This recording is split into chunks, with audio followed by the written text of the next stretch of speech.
Stop everything you're doing right now because I'm about to show you footage and break down a moment that WWE tried to hide from you, a moment so brutal and so shocking that they didn't even air it on live television, a moment that changes everything we thought we knew about the Seth Rollins and Bronson Reed rivalry. Last night on Smackdown, while you were watching whatever segment they fed you on your TV screen, something absolutely insane was happening backstage that only a handful of people witnessed in person, and the fact that WWE chose not to broadcast it live tells you everything you need to know about how dangerous and how uncontrolled this situation has become. Seth Rollins, who has been out of action for months, who we all thought was still recovering at home from the devastating injuries that Bronson Reed inflicted on him, secretly returned to the arena last night and launched the most vicious, most personal, most unhinged ambush attack I have ever seen in my years of covering professional wrestling. And I'm not talking about a worked shoot or a carefully choreographed backstage brawl. I'm talking about Seth Rollins hunting Bronson Reed through the backstage area like a man possessed, like someone who has lost every shred of sanity and control, and delivering the kind of revenge that makes you question whether this is even still professional wrestling or if we've crossed into something much darker and much more real.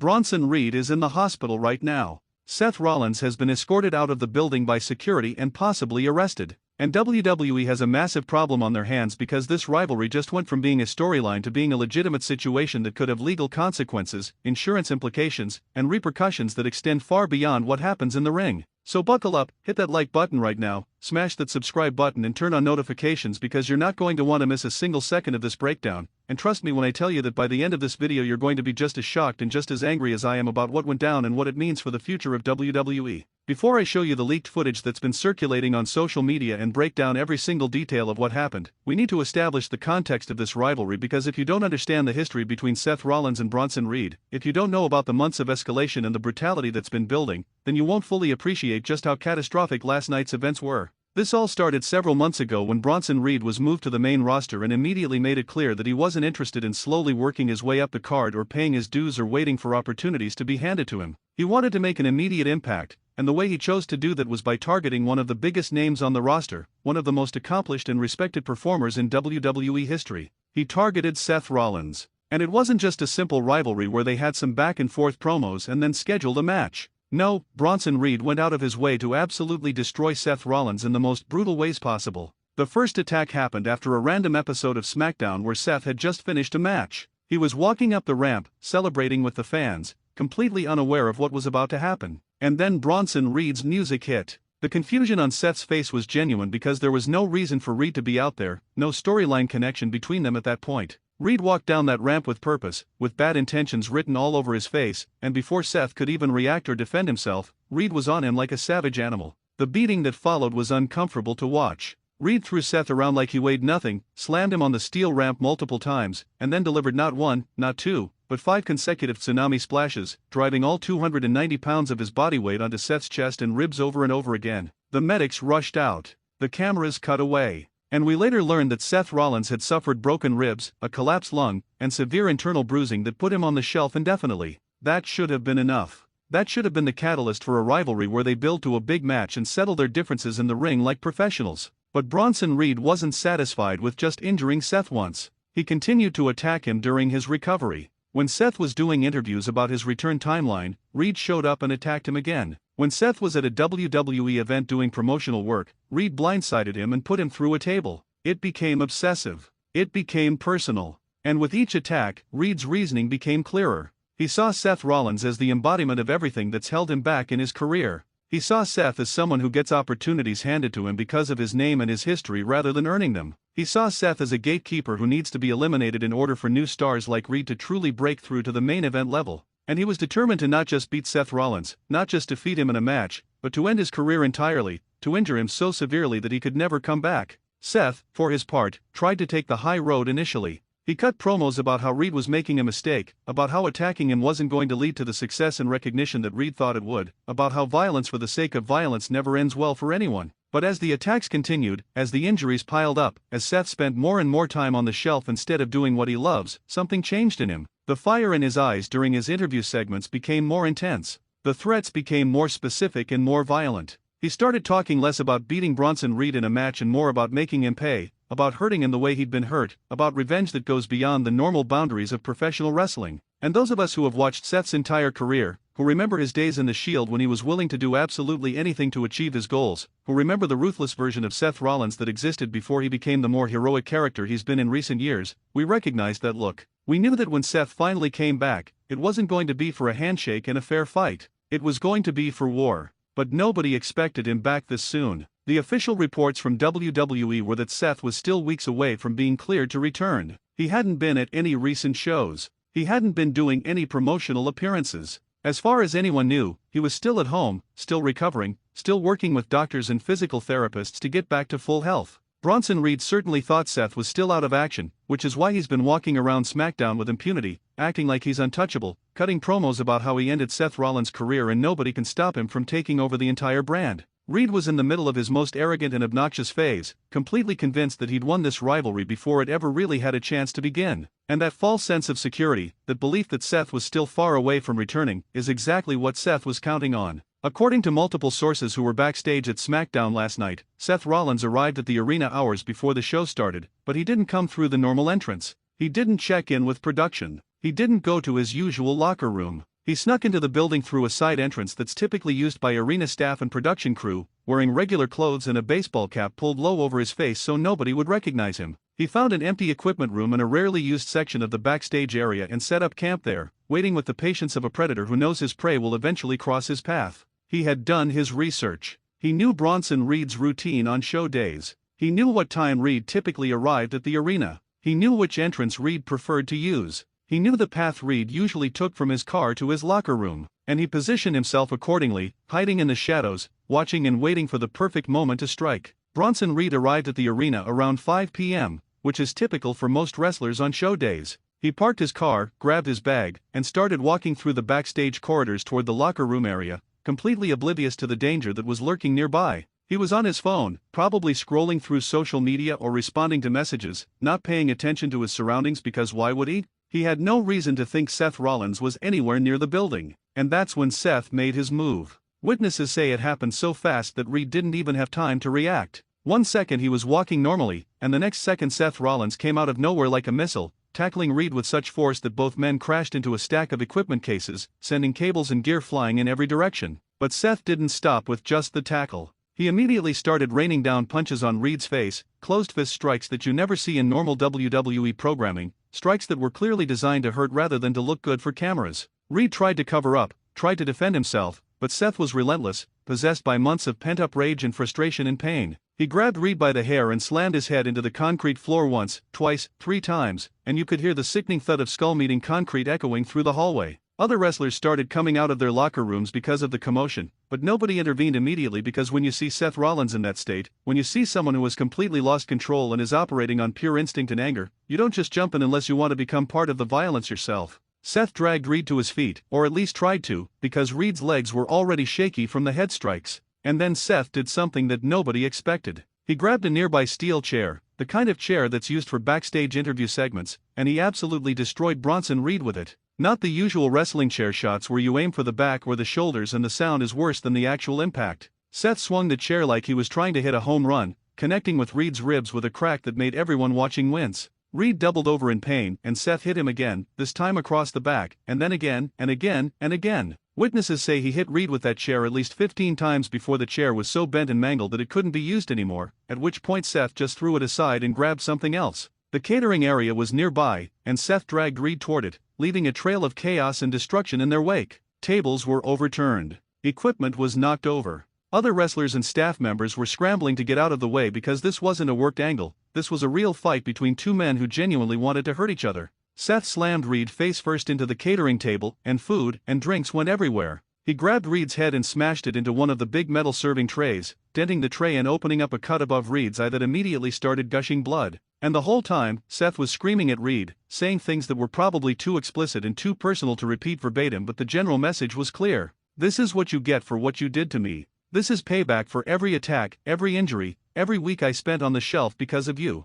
You wanted to end my career, so now I'm going to end yours. By this point, security had been called and multiple officials were trying to pull Seth away from Reed, but Seth fought them off too. He shoved one security guard so hard that the guy fell backwards into a wall. he threw an elbow that caught another official right in the jaw. It took at least 6 people to finally get Seth under control and drag him away from Bronson Reed, and even then he was still fighting, still trying to get back to Reed to continue the assault. Reed, meanwhile, was in bad shape. He was bleeding heavily from the cut above his eye. He was holding his ribs and struggling to breathe. He was barely conscious from all the head strikes. The medical team rushed over immediately and started checking him out, and the decision was made within minutes to call an ambulance and transport him to the hospital for evaluation because the injuries he sustained weren't the kind of thing you can just slap a band-aid on and send someone back to work. Here's where things get really interesting and really complicated from a business and legal standpoint. WWE made the decision not to air any of this on live television. The show went on as planned with whatever segments were already scheduled, and there was no mention whatsoever of Seth Rollins being in the building or of Bronson Reed being attacked.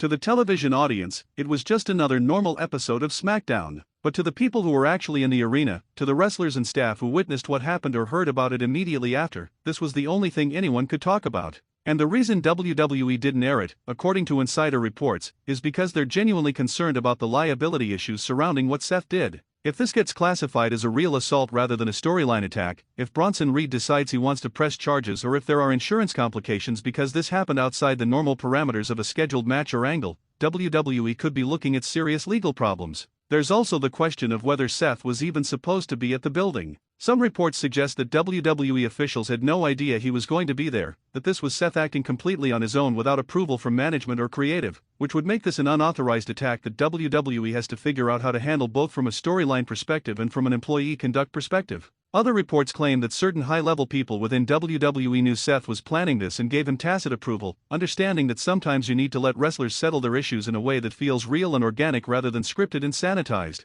But if that's true, if WWE officials knew this was going to happen and allowed it anyway, that opens up an entirely different set of legal and ethical questions about workplace safety and duty of care. The footage I mentioned at the beginning of this video, the leaked clips that have been making the rounds on social media, allegedly came from someone who was filming on their phone when the attack started. The quality isn't great because it was shot from a distance and the person filming was clearly trying to stay out of the way of the chaos, but you can see enough to understand the severity of what happened. You can see Seth's initial tackle. You can see some of the chair shots. You can see the moment when Reed was slammed face-first into the catering table. And what's most striking about the footage is how real it looks compared to normal wrestling violence. There's no theatrical selling. There's no camera angle cutting away at the perfect moment. It's just raw, brutal, uncomfortable violence that makes you feel like you're watching something you shouldn't be watching. WWE has been trying to get that footage taken down from social media platforms, issuing copyright claims and DMCA takedowns, but as we all know, once something is out there on the internet, it's impossible to completely eliminate it. The footage keeps getting re-uploaded by different accounts. It's being shared in private messages and group chats. Wrestling news sites are writing about it and including screenshots. And all of this is creating a situation where WWE either has to address what happened directly and incorporate it into their storyline, or they have to continue pretending it didn't happen and risk looking foolish when everyone knows it did. From a storytelling perspective, this attack is both the best and worst thing that could happen to the Seth Rollins and Bronson Reed rivalry. It's the best because it adds a level of intensity and realism that you rarely see in modern wrestling. The idea that Seth was so consumed by his desire for revenge that he couldn't wait for an official return, that he had to sneak into the building and attack Reed without permission or planning, makes him feel like a real person with real emotions rather than just a character following a script. It makes the rivalry feel personal and dangerous in a way that most storylines don't. And the fact that Reed is now in the hospital with legitimate injuries, assuming WWE plays it that way in the storyline, creates all kinds of possibilities for how this continues. Will Reed be out for weeks or months, giving Seth time to cut promos about what he did and why he did it? Will Reed return even more angry and more violent than before, escalating this to an even more brutal level? Will there be some kind of no disqualification or unsanctioned match where they're allowed to legally try to kill each other without WWE being liable? But it's also the worst because WWE now has to figure out how to walk the line between treating this as a storyline and acknowledging the real-world implications of what happened. If they go too far in making it seem like a legitimate assault, they risk bringing unwanted attention from media outlets and legal authorities who might start asking uncomfortable questions about workplace safety in WWE. If they completely sanitize it and turn it into just another worked angle where everyone's fine the next week, they risk disappointing fans who saw the leaked footage and know that what happened was more serious than a typical backstage brawl segment. And there's the additional complication of Seth's status within the company. If this was an unauthorized attack, does WWE have to punish him in some way to maintain order and discipline in the locker room? Do they fine him or suspend him, even though that would derail the hottest rivalry they have right now? Or do they overlook it because the attack generates so much buzz and interest that it's worth the headache? The reactions from other wrestlers on social media have been fascinating to watch. Some people are posting things that seem to support Seth and suggest that Reed had it coming after months of attacking Seth during his injury recovery. Others are posting more neutral statements about hoping Reed is okay and that this situation gets resolved professionally. And a few people have posted things that seem critical of Seth, suggesting that there's a right way and a wrong way to handle business and that ambushing someone without warning crosses a line. But what's most interesting is how many active WWE wrestlers have stayed completely silent about it, not posting anything at all, which suggests they either don't know what the official company line is supposed to be or they're uncomfortable with the whole situation and don't want to wade into it publicly. The fans, predictably, are divided in their reactions. One segment of the fanbase is absolutely loving this because it feels different and dangerous and unpredictable compared to the usual carefully scripted wrestling programming they're used to watching. They're praising Seth for taking matters into his own hands and creating a moment that feels real. They're arguing that this is what wrestling should be, that it should make you uncomfortable sometimes, that it should blur the lines between reality and fiction. Another segment is concerned about the safety issues and the precedent this sets. They're worried that if WWE allows or encourages this kind of unsanctioned violence, it could lead to situations where people get seriously hurt. They're pointing out that there's a reason wrestling matches have rules and regulations, that it's not just about telling a good story but also about protecting the performers from unnecessary injury. And then there's the segment that thinks the whole thing is a work, that WWE leaked the footage intentionally and that everything including Reed going to the hospital is part of an elaborate storyline designed to generate buzz. Personally, I think the truth is probably somewhere in the middle. I believe the attack happened and that it was more intense than a typical backstage segment, but I also think WWE had some level of knowledge about it and has a plan for how to incorporate it into the storyline going forward. What I don't think they anticipated was how much attention the leaked footage would get and how difficult it would be to control the narrative once that footage started spreading. WWE is used to having complete control over what their audience sees and how they see it, and this situation is a reminder that in the age of smartphones and social media, that level of control is increasingly impossible to maintain. Looking ahead, there are so many questions about where this goes next.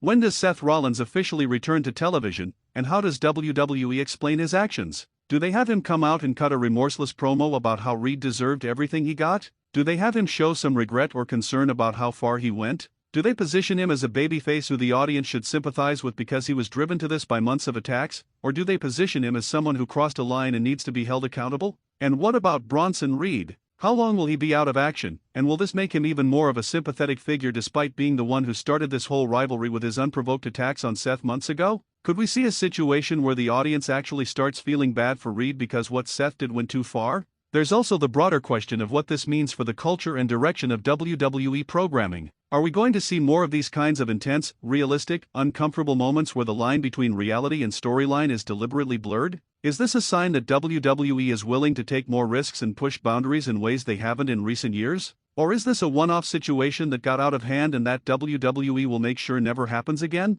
The answer to that question will tell us a lot about where the company is headed creatively and what kind of product they want to present to their audience. What really bothers me about this entire situation, what keeps me up at night thinking about it, is the safety aspect. I love professional wrestling. I've dedicated my life to covering it and analyzing it and helping people appreciate the art form. But I also recognize that it's an inherently dangerous business where people put their bodies on the line every single night. The reason we have referees and rules and medical staff on standby is because even in a worked environment where the outcomes are predetermined, things can go wrong and people can get hurt. When you remove those safeguards, when you have situations like what happened with Seth and Reed where it's essentially an uncontrolled fight in a backstage area with concrete floors and metal equipment everywhere, the risk of serious injury increases exponentially. What if Seth had hit Reed with one of those chair shots at the wrong angle and caused permanent damage? What if Reed had fallen wrong when he was tackled and broken his neck? These might sound like extreme scenarios, but they're not outside the realm of possibility when you're talking about two large men fighting with real intensity in an uncontrolled environment.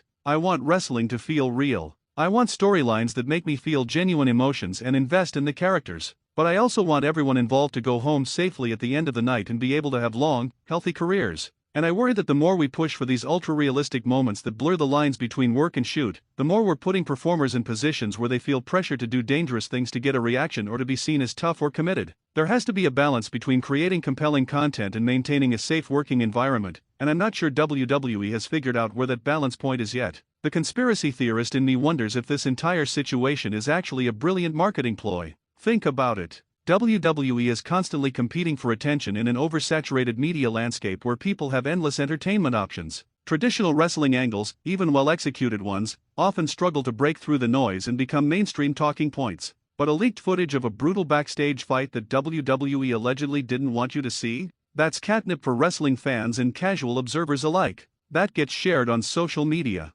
That gets written about by news outlets. That gets people talking and debating and tuning in to see what happens next. If WWE planned this from the beginning, if they deliberately leaked the footage and manufactured the controversy about whether it was real or not, then it's actually genius from a promotional standpoint. But if that's the case, if this is all a carefully orchestrated work designed to look like a shoot, then they're playing a dangerous game because eventually fans will get wise to it and the next time they try something like this, people won't believe it's real and the impact will be diminished. The truth is, we probably won't know the full story of what happened last night for weeks or months, maybe not until someone involved does a shoot interview years from now and reveals the behind-the-scenes details. WWE is notoriously secretive about what's real and what's storyline, and they have a vested interest in keeping fans guessing because the uncertainty is part of what keeps people engaged. All we can do is watch how this plays out on television, pay attention to the clues and hints that WWE drops through their programming, and try to piece together the truth from the carefully curated narrative they present to us. What I can tell you with certainty is that Seth Rollins vs. Bronson Reed just became the hottest rivalry in WWE, possibly in all of wrestling.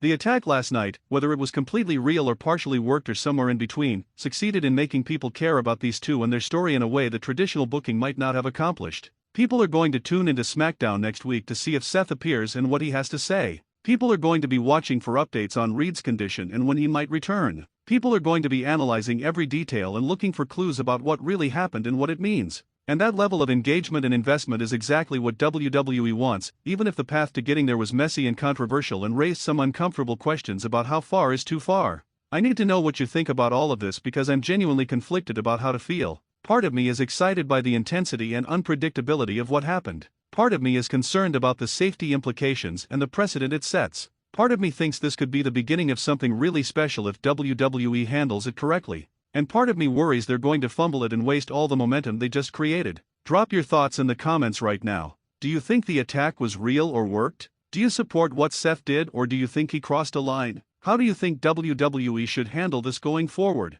Do you want to see more of these realistic, intense moments or do you prefer traditional wrestling storytelling? I want to hear every opinion, every theory, every take, because this is the kind of moment that defines eras and creates discussions that last for years. Hit that like button if this video gave you new information or a perspective you hadn't considered. Subscribe to the channel because I'm going to be covering every development in this story as it unfolds, and you're not going to want to miss a single update. Share this video with every wrestling fan you know because they need to hear about what happened if they haven't already, and we need to have a broader conversation as a community about what we want from wrestling and where the line should be between entertainment and reality. The Seth Rollins and Bronson Reed situation is just getting started, and based on everything that happened last night, things are about to get even more intense, even more controversial, and even more unmissable. Thanks for watching, and I'll see you in the next video where hopefully we'll have more answers about this insane situation.